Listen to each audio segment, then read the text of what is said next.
Just hours until the biggest CPI print of the century is spread all over the cheeks of the baby bulls and the baby bears alike. The stakes could not be any bigger. As moon boys worldwide rejoice as Bitcoin reaches its highest levels of the year so far, there is one chart that will leave you begging and squealing. And in this video, I will show you proof that the real breakout, bust out, fake out, mommy makeout, hasn't even begun to bust. Right now, the Bitcoin price is at its highest level of 2023. And in fact, with just literal moments until our next CPI, with the potential to be the third positive CPI. However, as we all know, those last couple CPI prints that were below expectations did not pump the market because of the hawkishness of the Fed.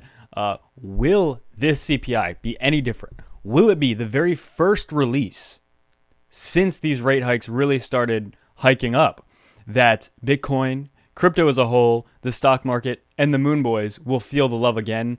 Or in fact, are we about to get completely and utterly dumped on as usual? And so we have so many things to talk about, but specifically, if we take a look at Bitcoin's chart on the 4-hour, you can see clearly, as we talked about a couple weeks ago, Bitcoin is continuing to move above these levels here. Whether you draw the trend line here or here, I think this is more realistic considering this is a very quick wick that got rejected and brought Bitcoin back down to the 16,500 level where it sat for, where Bitcoin basically has been for the past 2 months, literally just stuck right at this exact level for the past 2 months.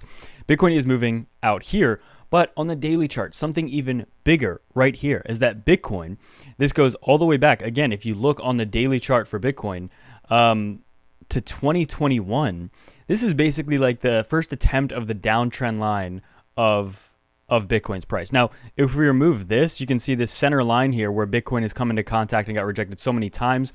We had a little bit of a move back in March of 2020, slightly above this, but then you can see we spent a lot of time just getting rejected still here. And again, right now, we're testing literally that trend line again for the first real time since November, where we got a very sharp dump. But again, keep in mind, why do we get a dump right there?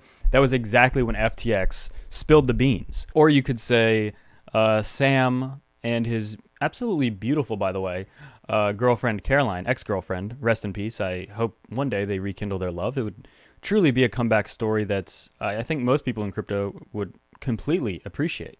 In fact, I'm hoping, and I'm just praying that day does come. But ever since that did happen, Bitcoin clearly, again, after it got sent back below 20K to the $16,000 level, this is our very first attempt of that trend line. So this is very big. But there's a lot of other things actually going on. And again, keep in mind, just hours until the CPI.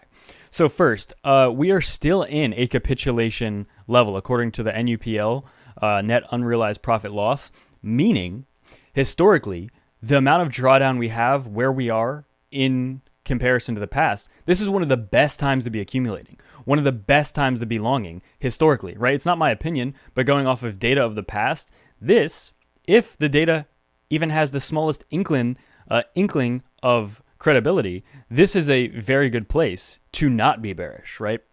So that's one thing to note. And as well, in the past, this is the halving progress.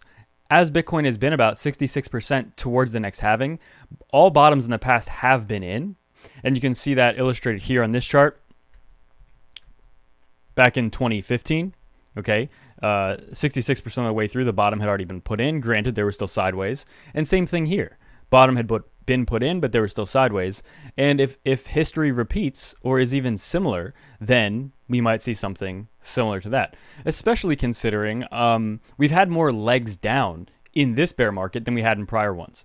I remember the 2018 bear market. It was a lot of sideways. Again, trading right here around 6K, and then one final drop down to 3K, and then it basically just climbed up slowly for the next year.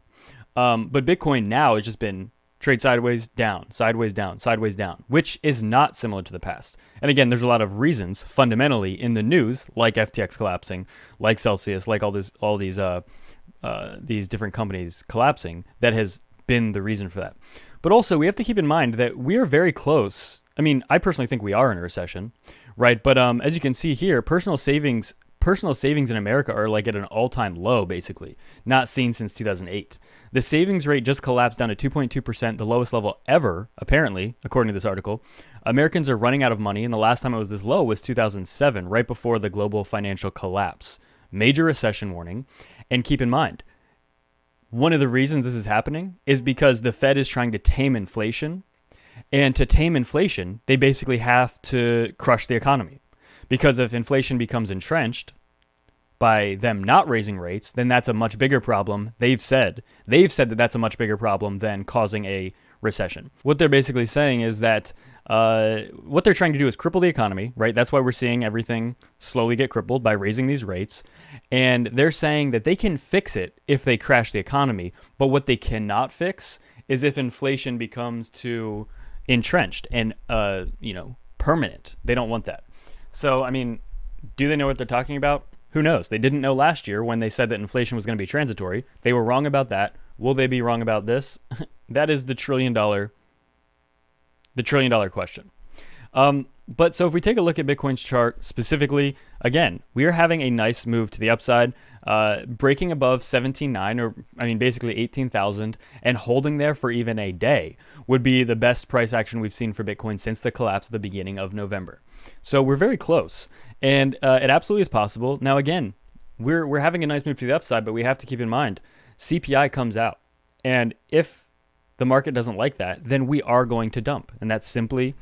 There's just simply no argument to be made that that's not true. That's absolutely what's going to happen if CPI comes back in a place where we don't want it. And as well, we see the stock market rallying. Again, we're only 50 points away on the SPX from reaching that 4,000 level, which if we do, again, we could negate a lot of this bearishness and break this trend that we've been in for the past year. So it's just very, very big. These are very big moments here.